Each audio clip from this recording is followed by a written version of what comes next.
Good morning, 4:37 on the Ag Show. Time for farm news now. Critics call it an EPA power grab. The Environmental Protection Agency's move to finalize its Waters of the U.S. rule has caused quite a stir. While states like California don't have enough water to go around, North Dakota does. And we are also in the prairie pothole region. The Waters of the U.S. rule proposed back in September 2013 since then has come under scrutiny and now angered a number of state officials.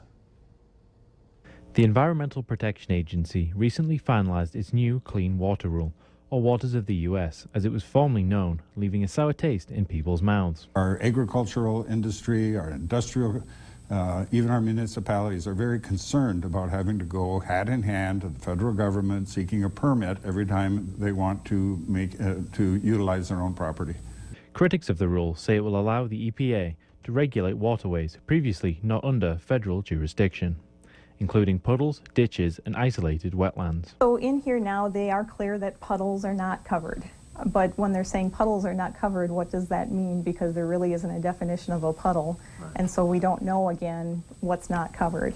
The State Water Commission says it believes the new rule will take over its authority. Basically tries to draw a line of where the federal jurisdiction is, but it's also taking away from state jurisdiction. The state already provides protections for all waters across the state.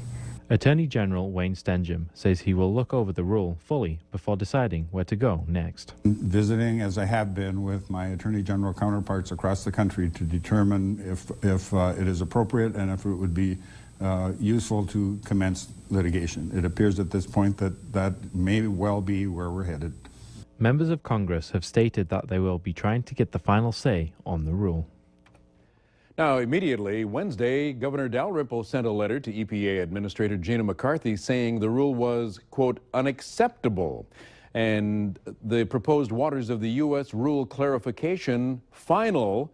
Congressman Kevin Cramer told me he not only thinks WOTUS won't become the law of the land, it's also now easily challenged in court.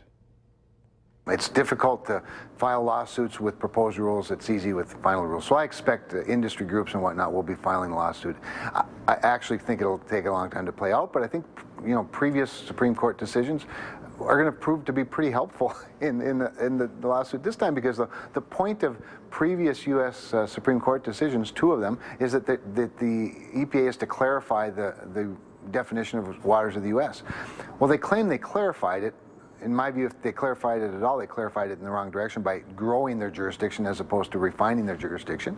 And furthermore, I don't think that terms like intermittent streams, ephemeral streams, other waters on a case-by-case basis clarify anything. If anything, I think it actually adds confusion. So obviously, the final rule will paves the way now for some litigation. I think there's some good points to litigate on.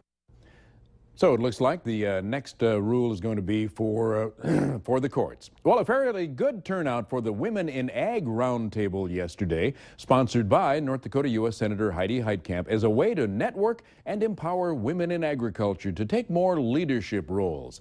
The goal to also get more women into agriculture. Women in ag have historically been a forgotten few. Until 1978, they weren't even keeping track of how many women were in agriculture, and now we know the numbers have doubled.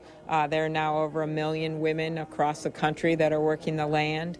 In Minnesota alone, we have over 6,000 farms where the principal owner is a woman.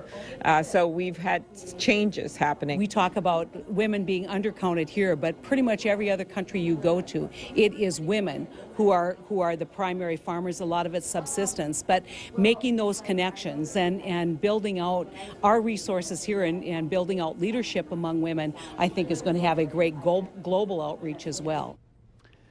Walmart, the nation's largest food retailer, urging its thousands of U.S. suppliers to curb the use of antibiotics in farm animals and improve the treatment of them. Walmart asking meat producers, eggs suppliers, and others to use antibiotics only for disease prevention or treatment, not to fatten their animals. It's also asking them to stop using housing that doesn't give animals enough space, to report animal abuse to authorities, and to avoid painful procedures like dehorning.